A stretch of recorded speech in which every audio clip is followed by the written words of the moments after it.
It is time for our Week 4 college football Saturday selections. We had a great Week 2, a really rough week last week in Week 3. Hopefully in Week 4 we kind of even things out a little bit. So as always, we're going to get right into it with our upset pick of the week. This week, how about Northern Illinois, a 10-point road underdog as they travel to Tallahassee to take on the Florida State Seminoles.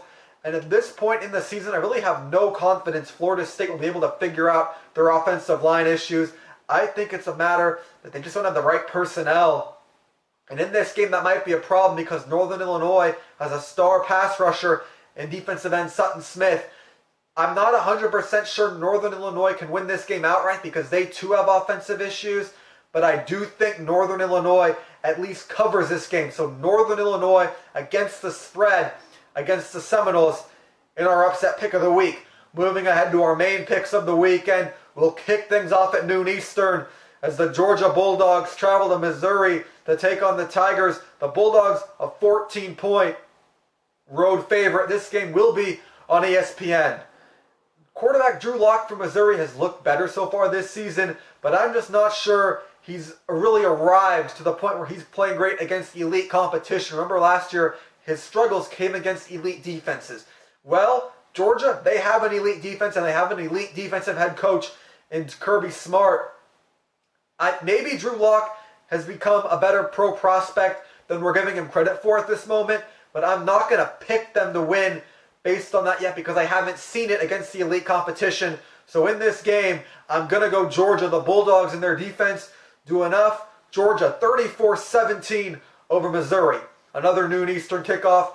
We don't usually pick teams of this caliber, not really in the top 25, but how about Buffalo traveling to take on the Rutgers Scarlet Knights? The Bulls, a 5.5-point road favorite. You might pick this game and see Rutgers as a Power 5 opponent, but Rutgers got absolutely crushed by the Kansas Jayhawks last weekend, and that's not a sign that bodes well for them in this game. Meanwhile, Buffalo, they have a star quarterback receiver duo of Tyree Jackson and Anthony Johnson. Remember, I picked Buffalo back in Week 2 over Temple, which turned out to be a great pick. And I've followed Buffalo a little bit so far this season, and I like what I see from their offense. Meanwhile, for Rutgers, I'm not sure who their quarterback is going to be. Will they stick with the true freshman, or will they pull the plug on that experiment 3 games into the season in an attempt for a quick fix? I don't have any confidence in Rutgers' program right now. So I'm going to go with the Buffalo team that I really like this season. I'm going with the Buffalo Bulls by a touchdown at least over Rutgers in an early kickoff. Another noon Eastern kickoff on ESPN2 this time as Boston College travels to West Lafayette to take on the Purdue Boilermakers. BC is a 6.5-point road favorite in this football game. I was high on Boston College coming into this season because I really like their defense.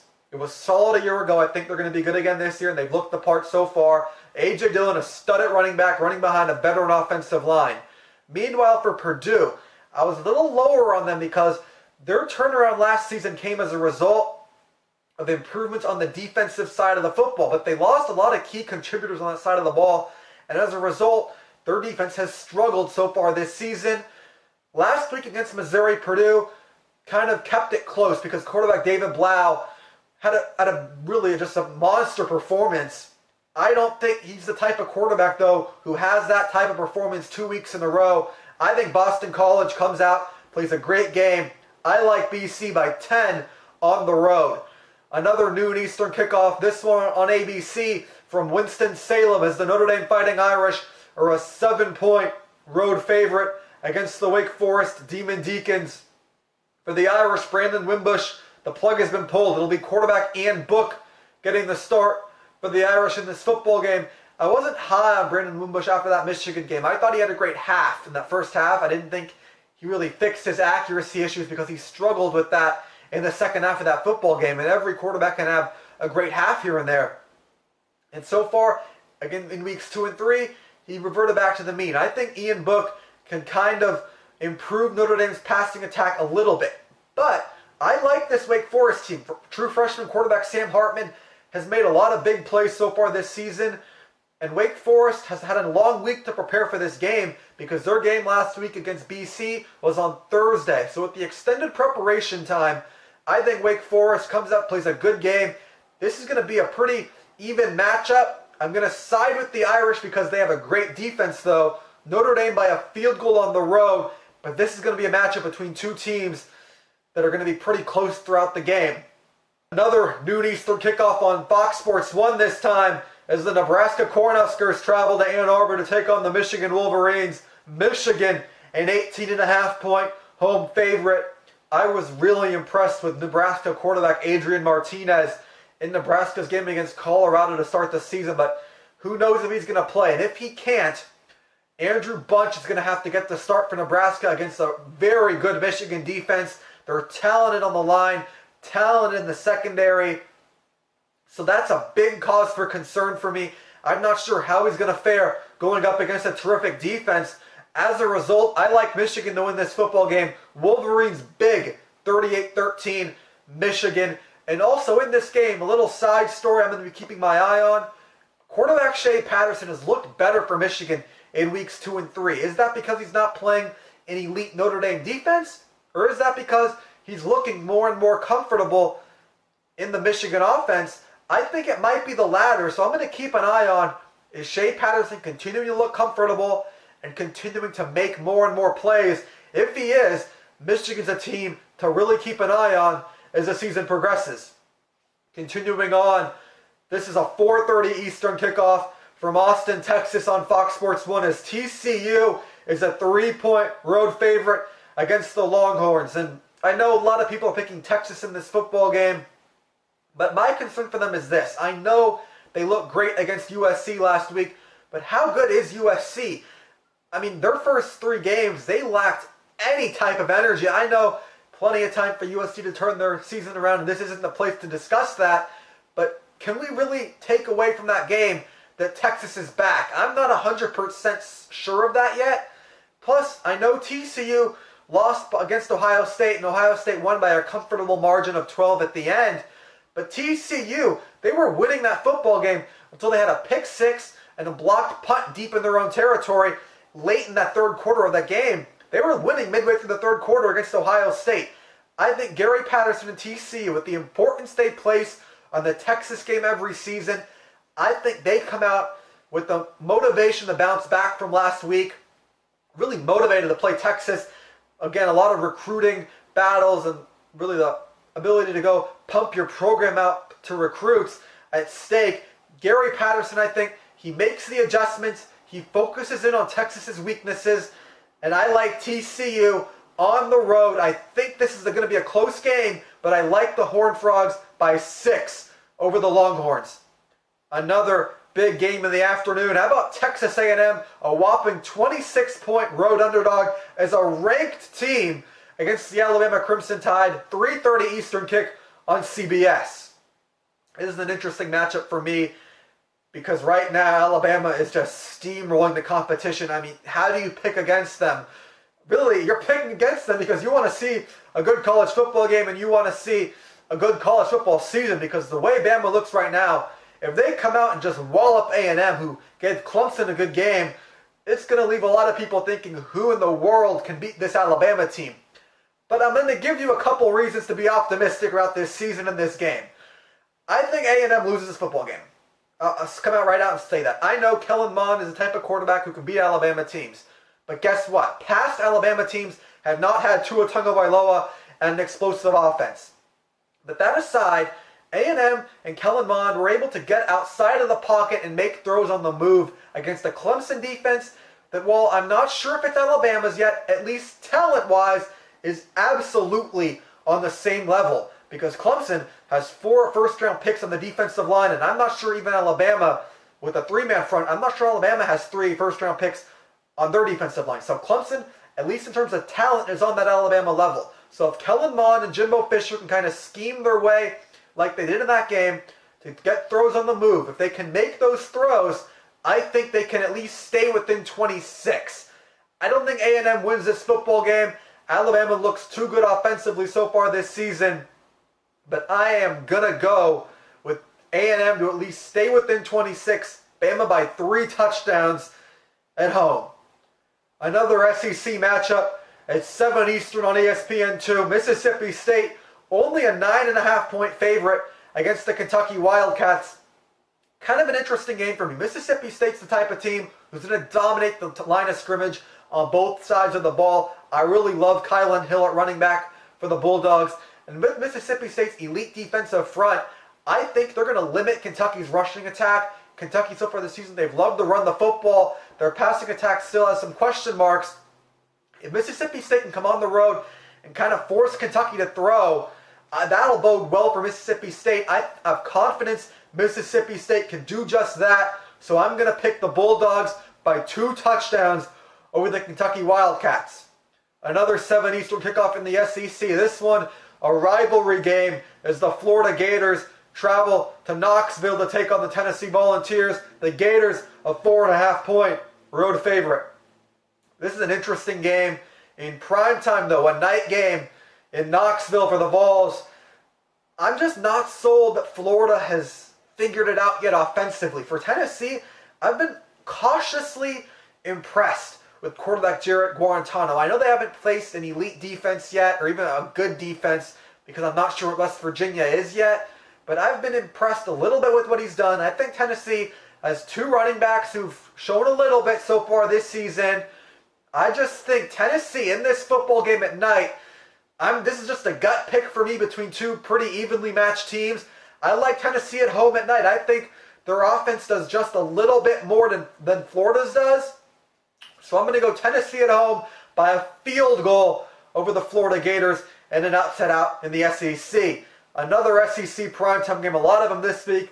As we work our way through the schedule, the Arkansas Razorbacks, a 29.5-point road underdog against the Auburn Tigers, a 7:30 Eastern kickoff on the SEC network from Jordan Hare. Last year, Auburn came off the loss to LSU and walloped Arkansas. And while I'm not 100% sure this Auburn offense is clicking like they were last year, they looked pretty bad last year after that LSU game, just as they did this year. So I think Auburn comes out, they get ahead early, and they kind of find a groove running the football, just as they did last season. I really have no reason to think this will be anything different. So I'm going to go Auburn, comes out, gets ahead of Arkansas, 44-13. Auburn with a big win over the Razorbacks at home in primetime.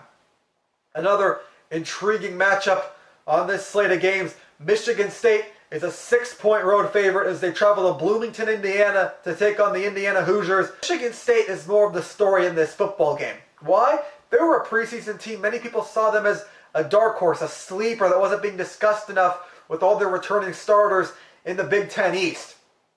But so far this season, the issues Michigan State had last year on their offensive line have reared their ugly head in both their games against Utah State, which they had to have a big comeback to come back and win, and against Arizona State, a game they lost. But even if their offensive line issues aren't completely fixed yet, they're coming off of a bye week after that Arizona State loss. They've had time to kind of regroup, and maybe I trust this coaching staff, so maybe they've figured out just some ways to manage the issues they have, maybe help some players out. So I'm going to go Michigan State. I think coming off the bye week is big. I love their defensive talent still. So if this is a low-scoring game, I think that favors Michigan State. But I do like Michigan State in this football game. Spartans by a touchdown over Indiana. Michigan State gets back on the winning track. Continuing on, another interesting matchup. The Clemson Tigers, a 15.5-point road favorite as they travel to Atlanta to take on the Georgia Tech Yellow Jackets. This game, a 3:30 Eastern kickoff on ABC. I know the triple option Georgia Tech runs gives opponents trouble, and Clemson coach Dabo Swinney has certainly admitted that in the past. He has a lot of trouble with the way Georgia Tech goes and blocks against his team. But for Clemson, they kind of have a little edge that isn't being discussed a lot right now. They played 2 real option teams in their first 3 games, against Furman in week 1 and against Georgia Southern in week 3. So that kind of, Clemson's had experience with not the same offenses, but at least somewhat similar offensive schemes so far this season. Plus, another big thing, Clemson's defensive line is absolutely just terrific. I love their defensive line, and I think for Georgia Tech to run right into that strength of Clemson's run defense with Lawrence, Wilkins, Farrell, Bryant there. I'm not sure Georgia Tech can run the football into the teeth of Clemson's defense. So I'm going to go Clemson on the road, 38-13. I just like their defense, and I think it's going to provide Georgia Tech's offense with a lot of trouble in this football game. Another interesting matchup in week 4 is some Pac-12 after dark, as always. An interesting matchup. Arizona State traveling to Seattle to take on the Huskies of Washington. A 10:30 Eastern kickoff on ESPN. We all know about Arizona State. Had that big win against Michigan State. Kind of came back down to earth against San Diego State last week in a loss. But coming in this game, Arizona State's real best choice to attack a defense is through their passing game. However, I think Washington might have the best secondary in all of college football, so I'm not sure how Arizona State is going to fare throwing into that Washington secondary. However, Arizona State has played Washington very close over the last couple of seasons. They've covered, I think, the spread in a bunch of these games. They won outright last year in Tempe. I think Washington, though, they come out trying to get revenge for what happened last year when they lost to Arizona State. However, I think Washington, I don't view Washington as the type of offense that can blow a respectable opponent like Arizona State out.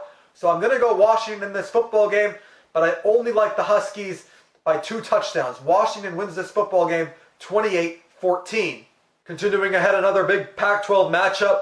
This one in primetime on ABC. The Stanford Cardinal, a 2.5-point road favorite against the Oregon Ducks. Oregon's a team that's got a lot of buzz so far this season, but they haven't played anybody yet, and they haven't looked all that great so far in their 3 games against inferior competition. Meanwhile, for Stanford, I really like KJ Costello coming into this season, and so far, he's been able to provide a lot of balance for this Stanford offense. So in this game, right now, I have a lot more confidence in Stanford, and I really like what they're starting to do offensively with a somewhat respectable passing attack. So in this game, I'm going to go Stanford. I think it's close, but I like the Cardinal by 6 in Eugene, Oregon, in what's sure to be a raucous primetime atmosphere. And now, from one raucous primetime atmosphere to another primetime matchup, this one on Fox, an 8:30 kickoff from Kinnick Stadium in Iowa City. The Wisconsin Badgers travel to Iowa to take on the Hawkeyes. Wisconsin, the 3-point favorite in this football game. This is going to be a pivotal Big Ten West game in terms of who wins the division, but focusing in on just this game in particular, quarterback Alex Hornibrook for Wisconsin doesn't look like he's taken that next step as a quarterback. And Iowa so far this season is allowing just around 1.5 yards a carry. Yes, I know the competition hasn't been Jonathan Taylor and a Wisconsin offensive line as widely respected coming into the year as the Badgers unit was, but I think Iowa has enough on defense to limit Wisconsin's rushing attack and force Alex Hornibrook to make throws. Wisconsin didn't look great against New Mexico or BYU. I really like this Iowa defense. I think it's a night game. It's in Kinnick Stadium. The fans are going to be in it. You know crazy things tend to happen in this type of environment.